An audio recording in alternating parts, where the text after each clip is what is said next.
Ramgiri police पक्षर Ramgiri समेत परिसल ग्राम पंचायतर परिसल ग्राम flag मार्च आसंत मे मास 13 तारिख दिन मोहना विधानसभा निर्वाचन मंडली सहित ब्रह्मपुर लोकसभा निर्वाचन मंडली सकाशे निर्वाचन अनुष्ठित हेब।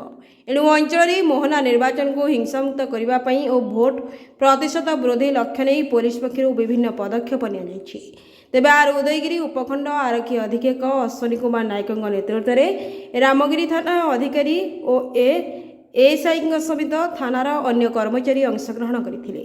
अनुष्ठित फ्लाग मार्च रे जिल्लारू 2 प्लाटून पुलिस सुरक्षित बाहिनी आसी एथिरे सामिल होते।